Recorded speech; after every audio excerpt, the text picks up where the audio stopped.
Hey everyone, this is Sean from the Pompey Games Room. Thanks for checking out this latest video. And today, I thought we could take a look at an extremely rare item for the Sega Genesis Megadrive, which is an XBand Modem Adaptor. Yep, you heard me right, a 16-bit console modem adapter. With XBand, the new game modem and video game network that blasts players into a whole new dimension of gaming. Created by Catapult Entertainment and distributed by THQ, XBand is the only networked gaming product designed to support existing and future multiplayer games for both the Sega and Nintendo 16-bit game platforms. With XBand, players are able to connect, communicate, and compete across their telephone lines. And play in real time with real opponents for real competition. Now you're playing for real. XBand lifts off with the XBand game modem for Sega Genesis in November 1994 and the Super Nintendo. So for those of you that have never heard of this thing before, this little thing was a real pioneer in online gaming. Released in 1994 for the Genesis Megadrive and in 1995 for the Super Nintendo by a company called Catapult Entertainment, it was first released in selected US cities in 1994 after a massive marketing campaign which you've just seen a clip of. After overwhelming success in its first few months, it was expanded to further US cities. So here's a look at the cartridge, which essentially acts as a modem. And as you would expect, it's pretty heavy compared to a normal Genesis Megadrive game.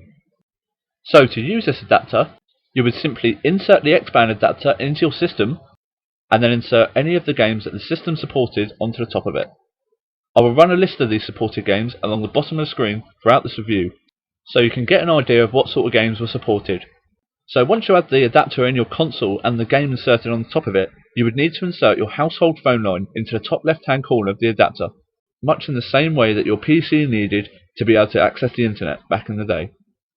So once you had completed all these steps, you would simply turn on the console and the cartridge would boot up. It's also worth quickly mentioning that if a game is not supported by this adapter, it will simply act as a bypass, meaning that any game placed on the top of it would load up as normal. So to get started once the console was turned on, you would need to create or sign in to an existing profile to access all your saved data. So this has never been used before, so we're going to create a profile. As you can see here, there's more than enough room to fit in a username that you wanted, but for this review let's just stick with something simple. All profiles on this adapter could be passworded and have other restrictions placed on them. One of the things that was added to this piece of software was the amount of time it could be used throughout the day. So if you were a parent and your child was on this non-stop, you could put a restrictor of maybe 2 to 3 hours per week. So parents would be able to rest easy back in the day, knowing their children weren't running up huge phone bills whilst using this adapter. I think it's pretty safe to say that these profiles are the basis of the profiles that we all use on Xbox, PlayStation and Wii consoles today. Each household could create up to 4 profiles, so it was ideal if the whole family used the console, as everybody would have their own slot. So once a username had been created, each profile would need a picture to be selected from the 50 that came with XBand. This would serve as your picture for your profile and would also appear alongside your username during use. So now we have the profile and the profile picture all set up, I think it's now time that we looked at things that could be accessed whilst in your profile. So we're now looking at the main page on the modem connector, which would serve as your home page, where you could do things such as set up games or search for friends. But as the XBand network is no longer available, I'm not going to be able to show you what this feature looks like. So let's now take a look at the players list. When connected to the XBand network, you would have seen all the players that were online at this time, being able to search for friends' usernames and arranging matchups. Now this next feature was extremely popular and one of the major pluses and selling points of the XBand brand.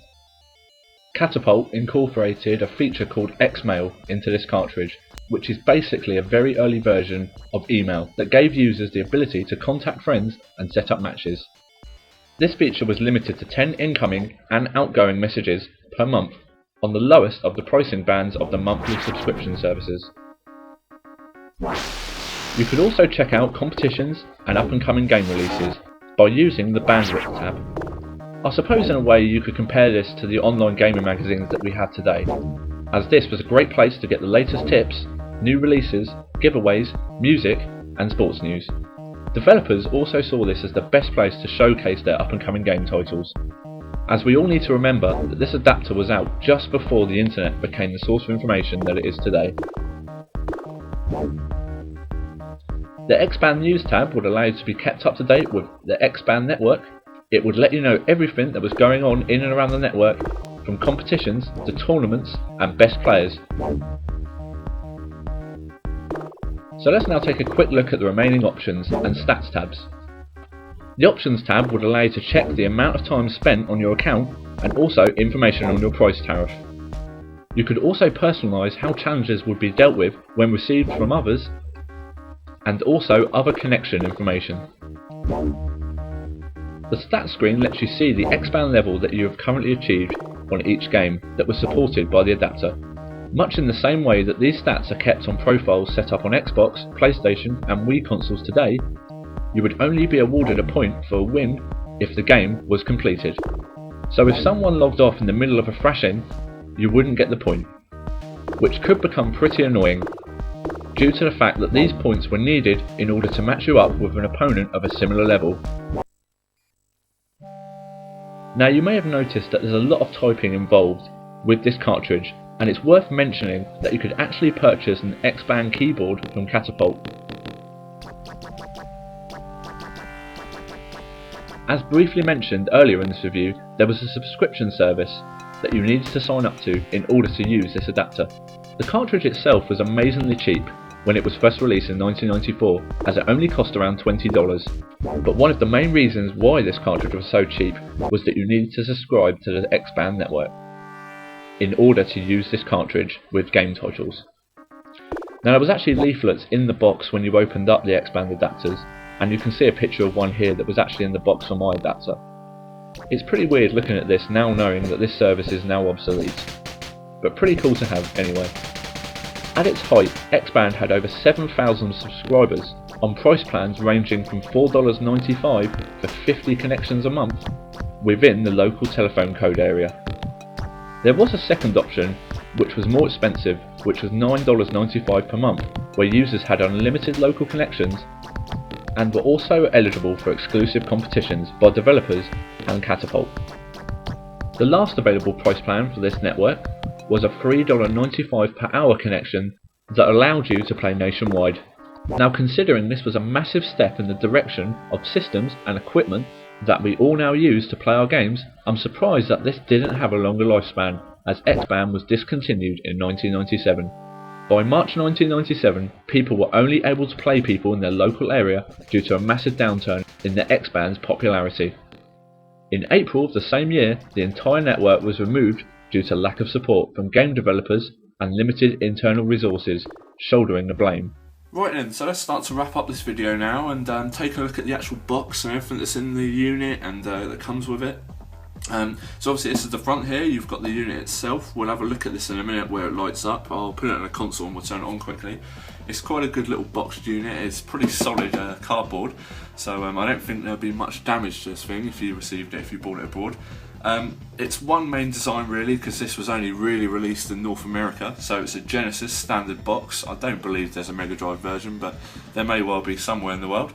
On the back we've got some screenshots, not too sure how well they're going to come out due to them being quite dark. Yeah, basically these are many of the screenshots that we saw in the review video earlier, so yeah, I mean pretty standard stuff there. So let's go on into the box. At the side here you've got how it assembles. We'll touch more on that obviously when we get into the box. It basically just opens like this and pops open. Right, so this is the standard way a box would usually come. You get your manual at the top, which is a black and white standard. It's just basically like any other game or peripheral that you add on sort of thing you would get for the Megadrive. So you get your manual. You then get the subscription information, which I spoke about earlier on in the review as well.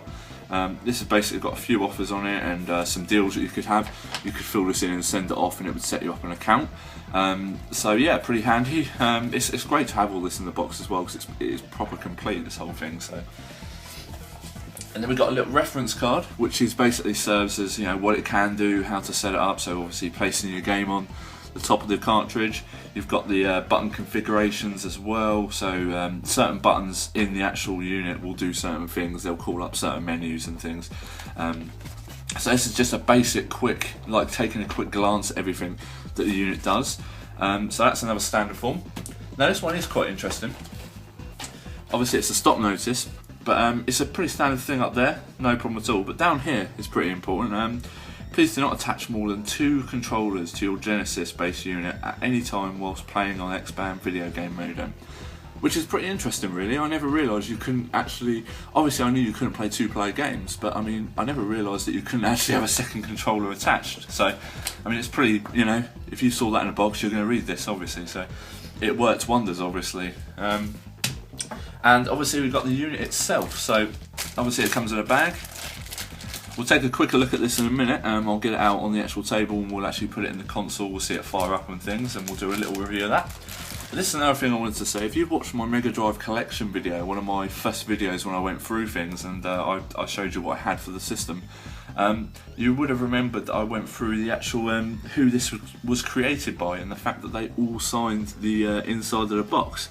As you can see here, there's signatures from pretty much everyone who worked on this unit, and that's a pretty good touch. You know, you can see, you know, who worked on it, and sort of, it's such a good idea. And it's not just that side; you've got this side as well. So it's a good little touch to the packaging, and a great way to get noticed, I suppose. You know, because these units, they must have been mass produced, and like I said, they were at their height. They had a lot of subscribers on this service, so. Yeah, to have all your signatures and stuff in a box, I mean, you know, it's pretty good. I think it's a way to actually put your mark on the video game world. You know, saying, well, you know, I created this, and here's proof. So, yeah, so that's a quick look at the box contents that you get with the actual XBand as a standard thing. So what we'll do now is we'll quickly fire up the actual Mega Drive and we'll take a look at the actual adapter in the Mega Drive. Right, so here's a quick look at the actual XBand adapter unit, I suppose. Obviously this will actually light up when it's in the cartridge. We'll see that in a minute when it's fired up. But let's go around. Obviously this is where it connects to the actual Mega Drive or Genesis unit. Turn it around here, you've got a little card slot. This is where you can actually buy like an actual XBand membership card effectively, and it would allow you to go on and receive things like XBand news and things like that. You just basically slide it into here, the corner, and much in the same way as you would say like with your cable TV cards and things like that. Move it around again, that's where your actual game connects. It goes on the top here, once it's sat in, much like the Sonic and Knuckles cartridge. Turn this around, a pretty important switch here, there's a little switch. Basically, that switch there acts as a pass-through, so if you're playing a game that is not supported on the XBand, if you just switch that, it will actually activate the playthrough settings in the cartridge, and it will allow you to play through, which is pretty handy. And here we have where the phone cable goes in, so obviously that's how you actually access the internet. It's a pretty weighty cartridge, I'm being honest with you. We've got a standard sort of catapult compliance certification on the back and things like that, but it's a pretty weighty cartridge, and obviously, you know, it's quite a lot of technology in here for the time, so I imagine it's a pretty detailed bit of kit inside here. So anyway, let's take a quick look at it in the Mega Drive, and you guys can actually see what I mean when it all lights up and things like that. Okay then guys, this is the best we're going to be able to do, unfortunately, but yeah, apparently you actually have to have the cable plugged into the side here for it actually to light up. So anyway, this is what it looks like in the actual Mega Drive console. So it's a pretty big unit. Obviously there's a game that was supported. So yeah, I mean, a bit of a letdown, but anyway, you saw the picture anyway. So anyway guys, this has been a quick look at the XBand adapter for the Sega Genesis or Mega Drive. I hope you enjoyed the video. Please feel free to comment, rate and subscribe, and I'll speak to you all again soon. Thanks for watching. Play in real time with real opponents for real competition.